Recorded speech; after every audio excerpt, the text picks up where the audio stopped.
If you like cars like this Gunther Werks Turbo or visiting an incredible facility like this for a shop tour, remember to subscribe to the Audrain Museum Network. We have plenty of videos like this coming out. So right now we're in comfort mode. In this mode right now we make 550 horsepower. Okay. It also has a different throttle mapping as well, so it's less aggressive in this setting. Then if we go tick over to sport on this knurled dial that our founder spent a lot of time selecting exactly the right type of mechanism, the feel, all those details matter a lot. Yeah, I think the tactile buttons, especially in a world today where everything is touchscreen and like you miss something that feels like solid and substantial when you're using it. Right, and we also didn't want to order from a supplier that makes buttons for other manufacturers. That's why we design our own buttons, because everything that you touch and feel, it should be at a very high quality and it should be bespoke. So even aligning on the knurling on here was a design decision that our founder made.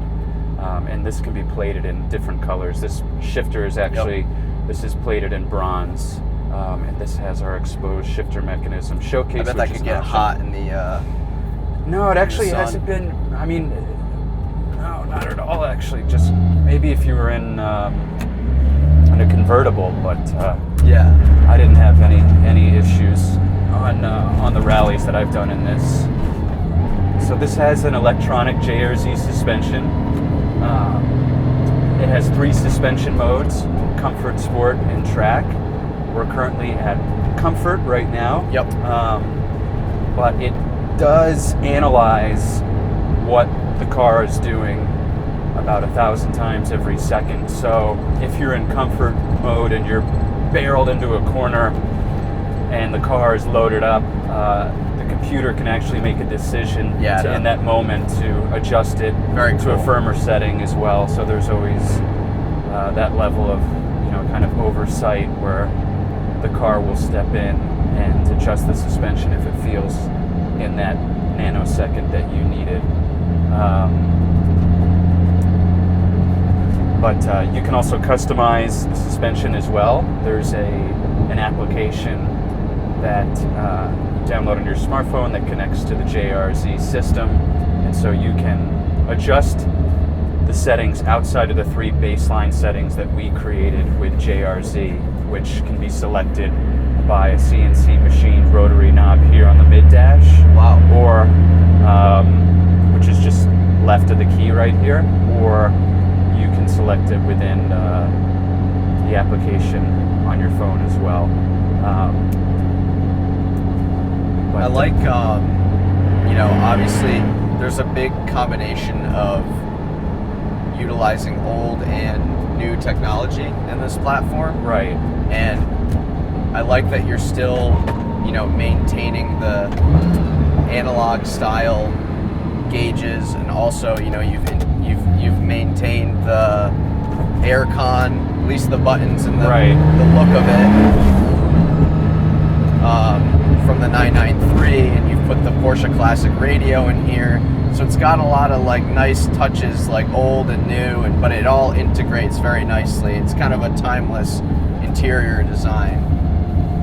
No, thank you, and it's great that Porsche has invested in this technology for the early gen vehicles. That this has Apple CarPlay, it has Bluetooth, so you can have your phone chilling in the cell phone holder, which that's something that doesn't ironically exist on a lot of modern cars today. They'll have a cup holder, but they won't have a phone holder for you. And so there are some nice conveniences that we've added that even some of the modern cars do not have. Also, the materials in here are really nice. I like the combination of carbon fiber, leather, and Alcantara on the headliner and Alcantara on the steering wheel. It all is really nice, and that's totally bespoke from. You can select what you want. You could have this, you could have this dash wrapped in leather. Most people opt to have the exposed carbon fiber. A lot of people on their commissions will bring an Alcantara on the mid-dash or leather. Yep. We've just started making the mid-dash in carbon fiber this past year. We're going to be offering the lower dash in carbon fiber as well.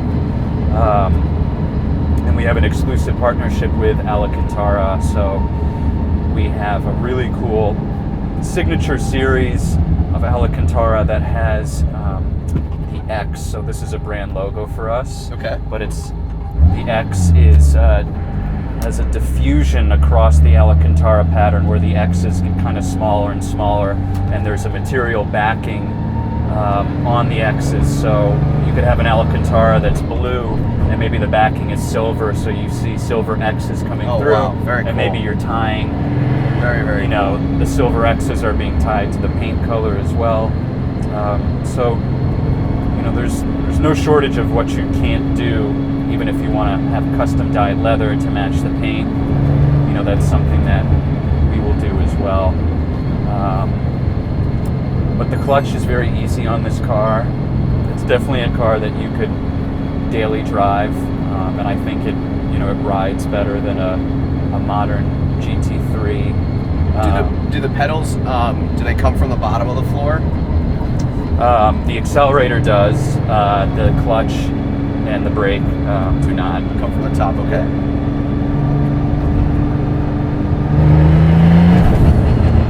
Sounds gnarly.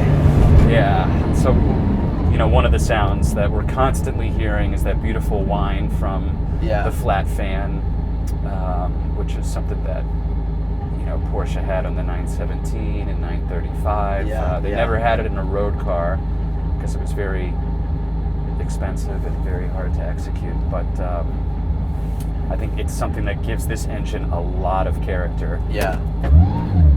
Well, I also like the fact that it's still air-cooled as well. Exactly. Which is very, very cool. Yep. So even though it has an intercooler, it's a water-to-air charge cooling system. So it's still, you know, still air-cooled, which is important for the identity of these cars. What's the, does the car have a traction control system? It does not have a traction control So no system. traction control. No traction control. But when you get these, you know, it has a 295 in the front and a 335 in the rear. A lot of rubber. A lot of rubber. So once you get the tires warm and hooked up, it'll lay down all the power in second gear. But first, you know, you'll always be having wheel spin. A little bit of spin. But that's to be expected when you have 600 foot-pounds of torque, especially in a vehicle that only weighs, you know, 2,700 and roughly 90 pounds as well. So about 500 pounds lighter than a 992 GT3 RS. The front tire gives this car a lot of character because it's, you know, 295 in the front. That's 11 inches wide up front. So has a lot of front end bite.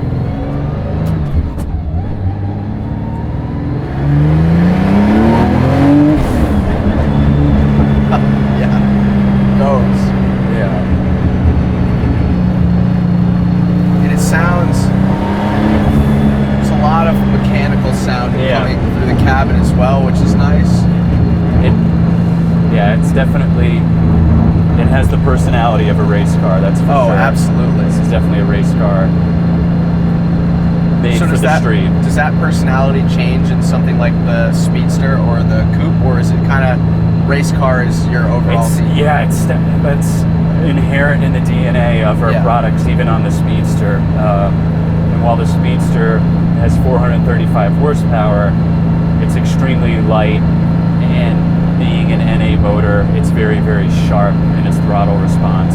And that car, you know, weighs about 90 pounds less than this car. So it's a car that, even though it has 435 horsepower, it feels very much like it has 600 horsepower or more. Yeah, well, that's the thing. It's like you look at like Colin Chapman and his kind of ethos to make the car lighter and it feels faster anyway. I mean, I'm always in that camp.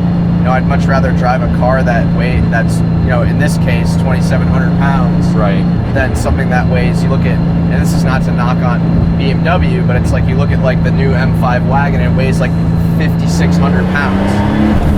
Which, yeah, that car has a ridiculous amount of power, but it has to have that power to overcompensate for the weight. Right. And I hear it does a good job of hiding the weight, but it's always a factor that's going to dominate the personality. And I think, you look at like the market, right? There are a lot of these resto mod type companies now. I think Singer really started that with the market. You have companies like Emery, obviously you guys. Now you have companies in Porsche like Kalmar.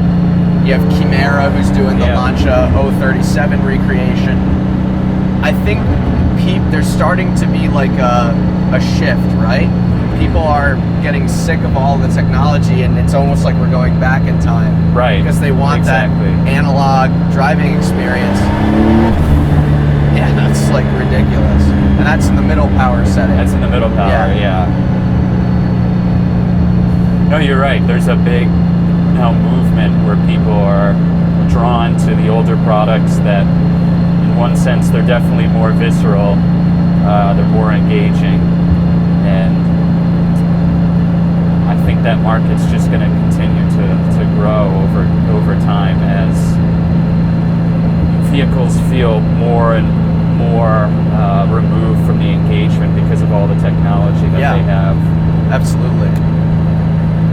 The only challenge with the 295 is it can make sometimes turning radiuses tough, which is why I can't do a U-turn here. I got to go through the intersection and go around. No worries.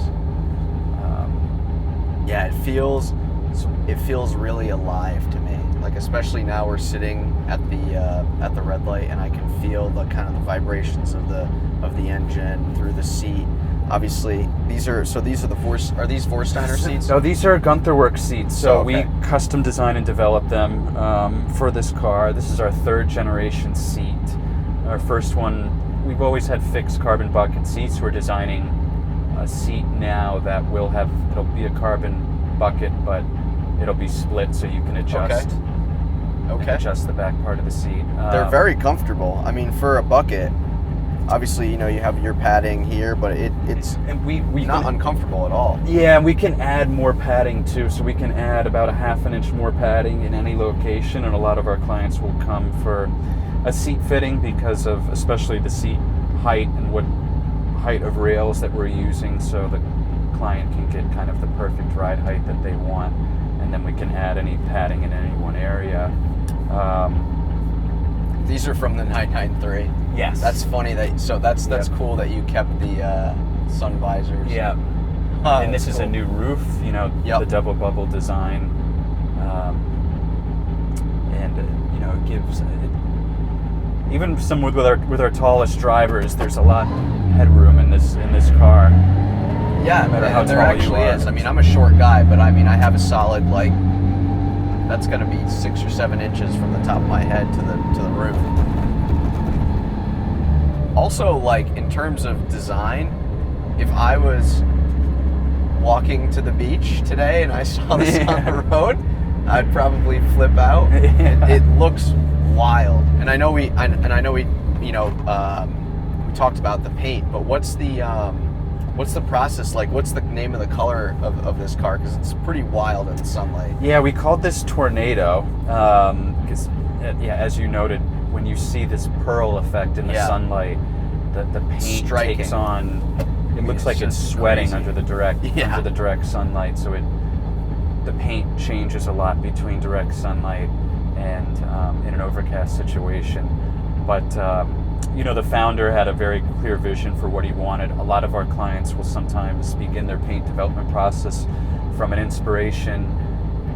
For example, one client had a watch that his father gave him in the face, had this unique bluish silver tone to it, so he wanted that to be the inspiration for his paint color.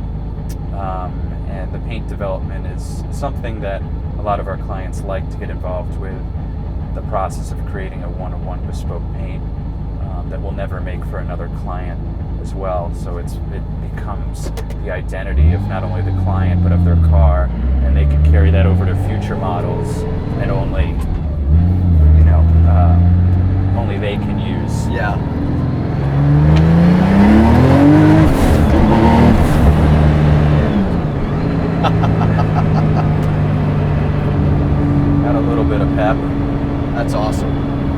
camera, the GMC Terrain camera car is not. That's only got like 200 horsepower. Yeah.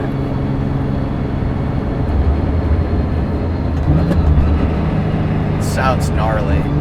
The whine from the gearbox is epic too. Yeah.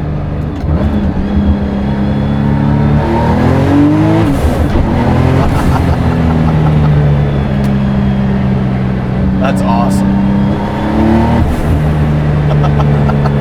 Yeah, I'm normally not a big turbo guy, but once I drove this car, this brand and this product has totally reinvented what a turbo could be. I think the most impressive thing is that there's no lag. There just seems to be power everywhere. And so just the delivery of this immense torque and the linearity of the torque, I mean, you would think that it was a 6-liter V12 back there, not from the weight, but from the monumental torque that you get everywhere. So there's a lot of linearity within the power, and you can really kind of roll into it slowly and not expect a massive, unexpected spike in the power delivery. We're currently in track mode, right now, so that pull that you experienced. So with the you're good.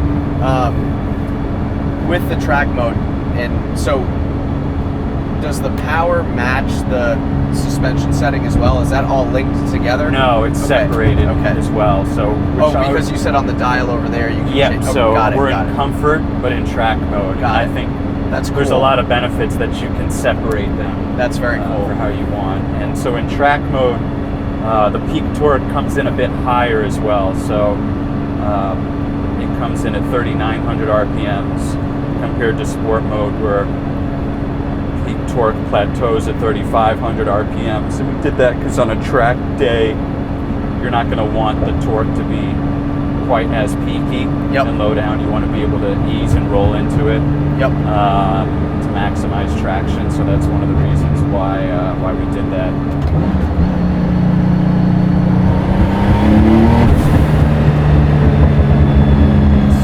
Epic.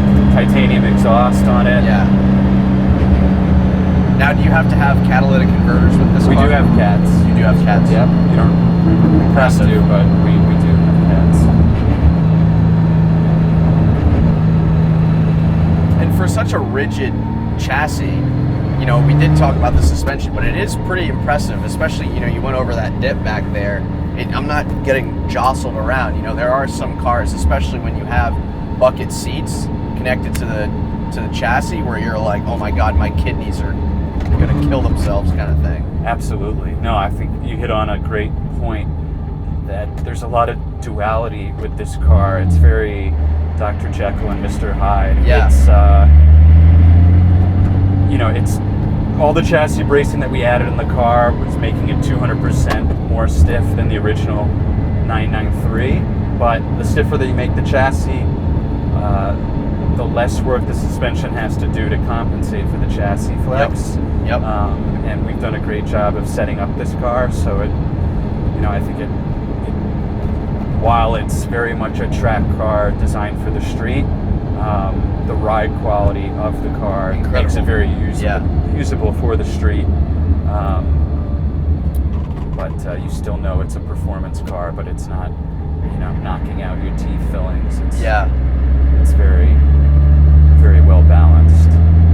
The gearbox also seems incredibly flexible. Yeah, and it's not, the car's not over-geared as well.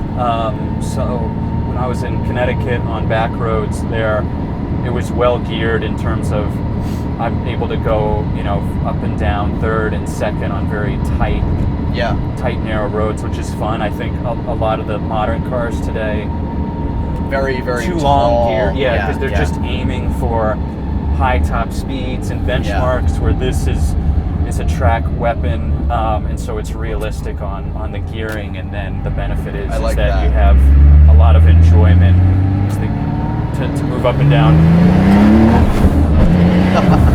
the gearbox as that's needed. Like what? Full, that's not even. That's half throttle. Yeah, that's half throttle. And The gearbox is so much fun too. It's a tight gearbox, but it's not overly notchy. It has very much of a bolt action feel to it, but enough of a resistance where it takes the right amount of effort to get into each gear, but not like you feel that it's overly narrow or overly overly notchy. And I love how this is exposed here as well. And that's an option, so you can also get it in a boot in Alcantara or leather. This is our exposed shifter mechanism showcase. Yeah, that's very cool. Oh, wastegate there. Yeah, and so what's nice, it's like, we're doing 40 miles an hour, and, there's still a lot to enjoy with this car at real world speeds. Yeah. So, and there's so much torque as well that you can still enjoy and roll into a lot of the torque without having to, go at comfortable speeds, which I think is really important too for absolutely usability of the vehicle. Absolutely.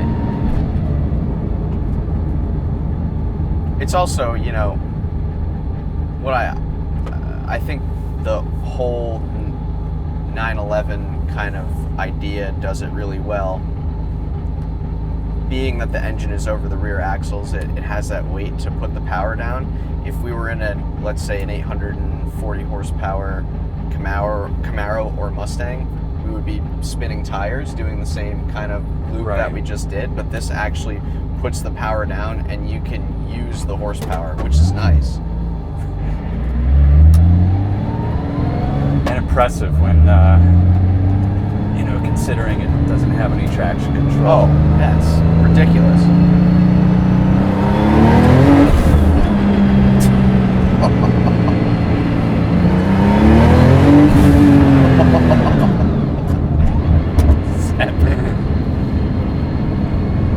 Yeah, I would go to jail if I had this. Yeah, that's it's like if you have the means, everybody should have one. Oh, yeah. And especially for the windy, narrow roads, either in the canyons or in the East Coast, this is just the perfect size. A lot of these modern hypercars are 7 feet wide, and they take up the entire lane of the road, and it just becomes very hard to enjoy the performance on a road because of the extremities of a lot of these big cars. I don't know exactly who said it, but it's been quoted a couple times. If you as the driver can reach over and touch the passenger side of the passenger door, then the car is the perfect size. It's not too big. You look at like a Rev Welto or something like that. Epic car. Right.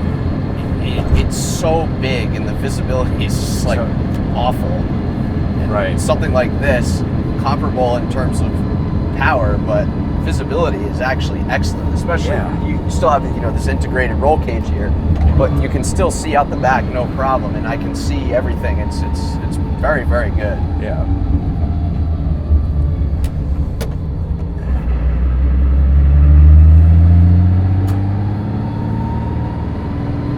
We lose the boys? No, they're right here on our left-hand side.